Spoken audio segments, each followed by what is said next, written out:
বাগানের একটা অভূতপূর্ব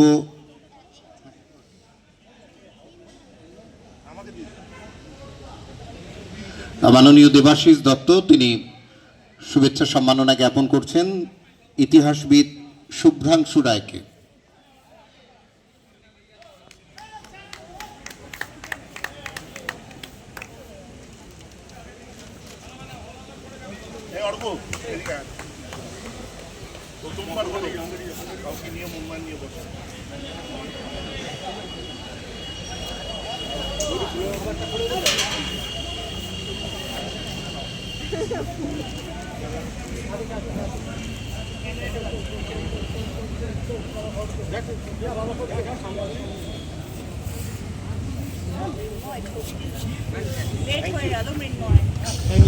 আমি সবাইকে অনুরোধ করব মনমানের ইতিহাস সম্বন্ধে জানা দরকার। শুধু আমাদের শিল্ডের সেমিফাইনাল কবে, কোয়ার্টার ফাইনাল কবে জানলে হবে না, একটু আপনারা এখানে আসুন। এই চেষ্টাটা পরবর্তী প্রজন্মের কাছে পৌঁছে দিতে হবে আপনাদেরই। ভেতরে যারা বসে আছেন তাদের অনুরোধ করবো, হ্যাঁ একটু রোদ আছে, ছায়ায় দাঁড়াবেন, কিন্তু একটু বাইরে আসুন। আমিও আছি, আপনারাও আসুন প্লিজ। সমক যারা ভেতরে আছে তাদেরকে বলো একটু বাইরে আসতে।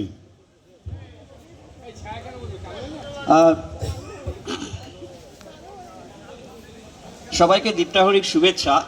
আজকের এই পবিত্র দিনে, যেদিন একই সঙ্গে আমাদের দেশ ভারতবর্ষ স্বাধীনতা অর্জন করেছিল এবং একই সঙ্গে মোহনবাগান অ্যাথলেটিক ক্লাব জন্মগ্রহণ করেছিল একটি 138 বছর আগে, একটি আমরা 80 বছরে পদার্পণ করলাম। তো সময়ের নিরিখে এটা খুব বড় সময়। আমরা আজকে সারাদিন যে এতক্ষণ ধরে যে আলোচনাগুলো শুনছিলাম, খুব গুরুত্বপূর্ণ অনেকগুলো বিষয় উঠে এলো। বিশেষত অর্ঘ্য যখন কিছু কথা বললো, তার সাথে ও বললো আমি গল্প, কিন্তু গল্প বলতে বলতে অনেক ইতিহাসের কথাও বলেছে। আসলে আমাদের ক্রীড়া ইতিহাসের চর্চাটা এখানে অনেক পরে। তার কিছু আগে, কয়েক দশক আগে আমাদের এখানে সিরিয়াসলি ক্রীড়া সাংবাদিকতাটা শুরু হয়েছে। দুটোই কিন্তু যদি সাংবাদিকতার ইতিহাস দেখি আর ইতিহাস চর্চার ইতিহাস দেখি, দুটোই কিন্তু অনেকটা পরে। ফলে আমাদের অনেক তথ্য, অনেক বিষয়, অনেক পুরনো ঘটনা মানুষের স্মৃতি থেকে চলে গেছে, তথ্য থেকে চলে গেছে, এবং সেগুলো যথাযথভাবে সংরক্ষিত হয়নি। এবং হয়নি বলেই আমরা অনেক ঘটনা এই মোহনবাগান ক্লাবকে ঘিরেই আছে, যে ঘটনাগুলো কিন্তু আমরা আজকে উইকিপিডিয়াতেও খুঁজলে পাই না। আমি সেরকম কিছু ঘটনা একটু আপনাদের সাথে শেয়ার করছি। আমি একজন মোহনবাগান সমর্থক। আমার মনে আছে যে 1984 সালে ইডেন গার্ডেনে যে শেষ ম্যাচ হয়েছিল, ওটা ছিল আমার জীবনের প্রথম দেখা ডার্বি। আমার মোহনবাগান ক্লাবেরই সদস্য আমার মামার সঙ্গে আমি দেখতে এসেছিলাম সেই খেলা। তখন আমি প্রাইমারি স্কুলে পড়তাম। তো এই যে দীর্ঘ সময় যাত্রাপথ, এই যাত্রাপথে মোহনবাগান কতগুলো ট্রফি জিতেছে, কতগুলো টুর্নামেন্ট তারা জিততে পেরেছে বা পারেনি, ইত্যাদি বিষয়গুলো আজকে আমাদের এই যে ডিজিটাল ইন্ডিয়ার মধ্যে আমরা প্রবেশ করেছি, সেগুলো আমাদের প্রায় হাতের মুঠোয়। কিন্তু এর বাইরেও বেশ কিছু ঘটনা আছে যেটা কিন্তু মোহনবাগানের অত্যন্ত গর্বের বিষয়, যেগুলো কিন্তু আমাদের সেইভাবে আলোচিত হয় না। আমি আজকে 15ই আগস্ট, আমরা 15ই আগস্ট 1889-এর কথা বললাম, 1947 সালের কথা বললাম। আমি বলবো 15ই আগস্ট 1920। 15ই আগস্ট 1920 সালে প্রথম ভারতবর্ষ থেকে একটি দল, 4 জনের একটি বেসরকারি ভারতীয় দল, রুস্তমজি টাটার আর্থিক অনুপ্রেরণায়, তারা বেলজিয়ামে পার্টিসিপেট করেছিল ধ্যানচাঁদের অলিম্পিকে পার্টিসিপেশনের 8 বছর আগে। সেই অলিম্পিকে প্রথম যে বাঙালি খেলোয়াড় ছিলেন তার নাম ছিল পিসি ব্যানার্জি। তিনি কিন্তু মোহনবাগান ক্লাবের খেলোয়াড় ছিলেন। অর্থাৎ মোহনবাগান ক্লাব শুধু 1911-এ শিল্ড জিতেছিল তা নয়, মোহনবাগান ক্লাব 1947-এ দ্বিতীয়বার শিল্ড জিতেছিল সেটাই নয়, প্রথম ভারতবর্ষকে প্রথম অলিম্পিয়ান কিন্তু এই মোহনবাগান ক্লাবই দিয়েছেন। এবং পিসি ব্যানার্জি সারা জীবন মোহনবাগানের হয়ে অ্যাথলেটিক্সে রিপ্রেজেন্ট করেছেন, পরবর্তীকালে অ্যাথলেটিক্স সচিবও হয়েছিলেন। যারা পুরনো আছেন তারা হয়তো নামটা মনে করতে পারবেন, পুইয়াদা বলে তিনি বিখ্যাত ছিলেন। অর্থাৎ 1920 যখন পাশের একটি ক্লাব আতুরঘরে রয়েছে, তখন কিন্তু আমার ক্লাব সারা ভারতবর্ষকে একজন অলিম্পিয়ান উপহার দিয়েছে। 1947 সালেই মোহনবাগান কোথায়, 15ই আগস্ট, খুব ইম্পর্টেন্ট একটা দিন, যেদিন ভারতবর্ষ স্বাধীন হচ্ছে, ঋষি অরবিন্দ তিনি একটি স্বাধীনতাকে শুভেচ্ছা, নতুন দেশকে শুভেচ্ছা জানাচ্ছেন। তিনি যখন শুভেচ্ছা জানাচ্ছেন সেই সকালে মোহনবাগান দল ঋষি অরবিন্দর আশ্রমে ছিল এবং ঋষি অরবিন্দকে সেই দিনকেই মোহনবাগান ক্লাবের তরফে সাম্মানিক মেম্বারশিপ দেওয়া হয়। 1947 সালে আগস্ট মাসে মোহনবাগান মোট 5খানা প্রদর্শনী ম্যাচ খেলেছিল পন্ডিচেরিতে এবং 1947 সালের 18ই আগস্ট কিন্তু মোহনবাগান একটি প্রদর্শনী ম্যাচ খেলেছিল, যার প্রতিপক্ষ ছিল হচ্ছে অরবিন্দ প্রতিষ্ঠিত যে অলভিল ভিলা একাদশ তারা। সেই কারণে আপনারা দেখবেন যে মোহনবাগানের খেলোয়াড়দের এবং মোহনবাগানের যে 1964 সালের যে সুবিনির, সেখানে দেখবেন শ্রীম অরবিন্দর আধ্যাত্মিক সহযোগী, তার আশীর্বাদ সেখানে গৃহীত হয়েছে। এবং আমি গিয়ে দেখলাম যে অরভিলের সেই যে অরবিন্দ আশ্রম, সেইখানে মোহনবাগান ক্লাবের এই সুবিনিরটি সযত্নে রাখা আছে।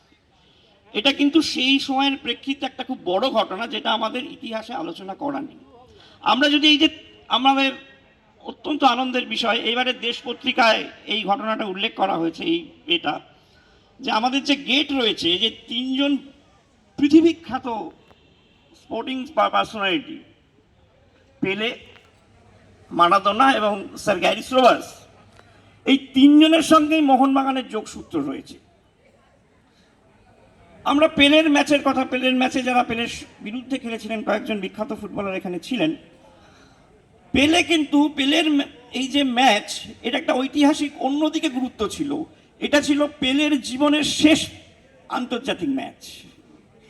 এরপর পেলের তার দেশে ফিরে একটি অবসরের ম্যাচ তিনি খেলেছিলেন, যেটা একটি ম্যাচ তিনি তার ক্লাবের, সাও পাওলো ক্লাবের হয়ে খেলেছিলেন একটা অর্ধ, এবং আরেকটা অর্ধ খেলেছিলেন পেলে আমাদের ব্রাজিলের জাতীয় দলের কাছে।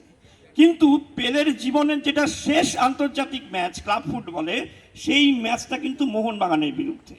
এবং সারা পৃথিবীতে 18টি ভাষায় পেলের আত্মজীবনী অনুবাদিত হয়েছে। পেলের যে ম্যাচের তালিকা, সেই বইগুলোর পিছনের যে তালিকা রয়েছে, সেই তালিকার শেষ যে নামটা, সেটা কিন্তু মোহনবাগান অ্যাথলেটিক ক্লাব। ফলে আমাদের এখানে আমরা স্যার গ্যারি সোবার্স মোহনবাগানের যে 75 বছর উদযাপন হয়েছিল, কমনওয়েলথ দলের হয়ে তিনি খেলতে এসেছিলেন এবং তিনি কিন্তু ইডেন গার্ডেনে সেঞ্চুরি করেছিলেন। এবং সেঞ্চুরি করার পর সেই ম্যাচের শেষ দিনে মোহনবাগান ক্লাবের লনে এনে তাদেরকে সম্বর্ধনা হয়েছিল। তখন কিন্তু ক্লাবটা এজেবালি মাঠ থেকে সবে এখানে সম্প্রসারিত হয়েছে, কারণ আগে মোহনবাগান মাঠ ছিল এজেবালি মাঠ, যেটা এখন ইস্টবেঙ্গল এরিয়ান্সের সঙ্গে শেয়ার করে। ফলে মোহনবাগানের ইতিহাসটা এত বড় ইতিহাস, যেটা নিয়ে বলতে গেলে সত্যি অর্ঘ যেটা বলেছে, আমার মনে পড়ে অঞ্জনদা একবার বলেছিলেন যে মোহনবাগান ক্লাবের ইতিহাস লেখা উচিত। তারপর বলেছিলেন এই ইতিহাস তো এক জন্মে শেষ করা যাবে না, কয়েকটা প্রজন্ম লেগে যাবে ইতিহাস শেষ করতে গেলে। কিন্তু এগুলো ভীষণ দরকার, এবং আমি ভীষণভাবে কৃতজ্ঞতা জানাই দেবাশিসদাকে। যা হয়তো আপনারা অনেকে জানেন বা জানেন না, যে দেবাশিসদার সময়ে একটা অভিনব উদ্যোগে আমাদের ক্লাস 11-এ একটি সিলেবাসে প্রায় 62 পাতার একটা মোহনবাগানের ওপর লিখিত অংশ রয়েছে, যেটা কিন্তু আমাদের মাধ্যমিকে, উচ্চ মাধ্যমিকে যারা ক্লাস 11-এ শরীর শিক্ষা এবং স্বাস্থ্য নিয়ে যারা পড়াশুনো করে তাদের যে ইতিহাসের যে বই অংশটা, সেই বইয়ের মধ্যে কিন্তু মোহনবাগানের ইতিহাস বিস্তারিতভাবে লেখা রয়েছে, যেটা ক্লাস 11-এ কিন্তু সিলেবাসে অন্তর্ভুক্ত হয়েছে আজ থেকে 3 বছর আগে। ফলে আমাদের আরো অনেক ইতিহাস আছে। আমরা একসময় বেসবল খেলতাম, আমি আশ্চর্য হয়ে গেছি যে প্রায় 30 বছর মোহনবাগান ক্লাব নিয়মিত ওয়াটার পোলো লিগে পার্টিসিপেট করত।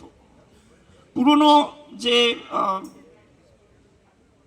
30, 40 এবং 50-এর দশকের যদি খবরের কাগজগুলো দেখা যায়, সেই সময় যে ওয়াটার পোলো টুর্নামেন্টগুলো হতো সেখানে মোহনবাগান নিয়মিত পার্টিসিপেট করত এবং খুব সম্ভবত 1954 সালে মোহনবাগান একবার চ্যাম্পিয়ন হয়েছিল ওয়াটার পোলোতে। ফলে এর অনেক ইতিহাস আছে যেগুলো আমাদের কিন্তু এখন আমরা উইকিপিডিয়ায় পাবো না, এইগুলো আপনারা জানবেন। শেষ আমি একটা কথা বলে শেষ করতে চাই যে 1911 সালে মোহনবাগান যে ট্রফিটা জিতেছিল আইএফএ শিল্ড, এই ট্রফিটা শুধু ভারতের সেরা ট্রফি ছিল না, দক্ষিণ এশিয়ায়, সমগ্র দক্ষিণ এশিয়ায় এইটা ছিল 1 নম্বর ট্রফি। সেই কারণে মোহনবাগান যখন শিল্ড জিতেছিল, সিঙ্গাপুর টাইমস থেকে শুরু করে, সিঙ্গাপুর টাইমসে কথাটা লেখা ছিল one of the prestigious tournament in south Asia. ফলে মোহনবাগানের যে জয়, মোহনবাগানের যে জয়ের খবর সারা বিশ্বে কিন্তু সেই কারণে পৌঁছেছিল। ফলে মোহনবাগানের শুধুমাত্র মোহনবাগান ক্লাব জাতীয় ক্লাব তো বটেই, কিন্তু মোহনবাগান দক্ষিণ এশিয়ায় সবচেয়ে পুরনো এবং প্রবাহমান ক্রীড়া প্রতিষ্ঠান। আমি ভেবেছিলাম আজকে মন্ত্রী মহোদয়কে অনুরোধ করব যে এই নিয়ে কিছু কাজ হয়েছিল, কিন্তু সেটা রাজীব গান্ধীর অকাল প্রয়াণের জন্য সম্পূর্ণ হয়নি। যে মোহনবাগান ক্লাবকে যেমন এশিয়াটিক সোসাইটিকে national importance of national institute হিসেবে কেন্দ্রীয় সরকার তরফ থেকে স্বীকৃতি দেওয়া হয়েছে, তেমনি মোহনবাগান ক্লাবকেও আগামী দিনে আমাদের উদ্যোগ নিতে হবে। এই যে মোহনবাগান ক্লাবের এত গৌরবোজ্জ্বল অধ্যায়, এই ঐতিহাসিক ঘটনাগুলোকে একসাথে সঙ্গে করে আমরা একটা প্রপোজাল আমাদের দেওয়া উচিত যে কেন্দ্রীয় থ্রু স্টেট গভর্নমেন্ট, যে কেন্দ্রীয় সরকারের তরফে ভারতবর্ষে আরও যে 7খানা প্রতিষ্ঠান রয়েছে, যার মধ্যে এশিয়াটিক সোসাইটি আমাদের কলকাতায় অন্যতম, ইম্পর্টেন্স মানে ইনস্টিটিউট অফ ন্যাশনাল ইম্পর্টেন্স, এই হিসেবে এই তকমাটা যেন মোহনবাগান অ্যাথলেটিক ক্লাবকে দেওয়া হয়। কারণ মোহনবাগান অ্যাথলেটিক ক্লাব জাতীয় আন্দোলন থেকে সামাজিক মুভমেন্ট, অনেক কথা বলা যায়। সুভাষচন্দ্র, আজকে নেতাজি সুভাষচন্দ্র বসু সম্বন্ধে আমরা এত আলোচনা করি। সুভাষচন্দ্র যখন গ্রেপ্তার হয়েছিলেন 30-এর দশকে, এই মোহনবাগান মাঠের মোহনবাগান সমর্থক এবং খেলোয়াড়রা তার প্রতিবাদে মাঠ ছেড়ে চলে গেছিলেন। অন্য জায়গায় তার রেফারেন্স রয়েছে, খোদ সুভাষচন্দ্রের লেখার মধ্যে তার রেফারেন্স আছে। ফলে এইগুলো যদি আমরা একসাথে সংশ্লিষ্ট করে আমরা কেন্দ্রীয় সরকারকে অনুরোধ করি, আমি নিশ্চিত যে এই ধরনের স্বীকৃতি কিন্তু আগামী দিনে মোহনবাগান ক্লাবের পক্ষে পাওয়া অসম্ভব কিছু নয়। এবং আমি এইটা আরও সাহস করে বললাম কারণ দেবাশিস দা রয়েছেন। আমি জানি দেবাশিস দা স্বপ্ন দেখতে ভালোবাসেন, স্বপ্ন দেখাতে ভালোবাসেন, এবং উনি অসম্ভবকে সম্ভব করতেই পারেন। আমরা খুব খুশি হব যে দেবাশিস দার নেতৃত্বে আগামী দিনে আমরা একদিন এমন একটা সেলিব্রেশনে করব যেদিন এই জাতীয় স্বীকৃতিটা আমরা অর্জন করতে পারব। ধন্যবাদ।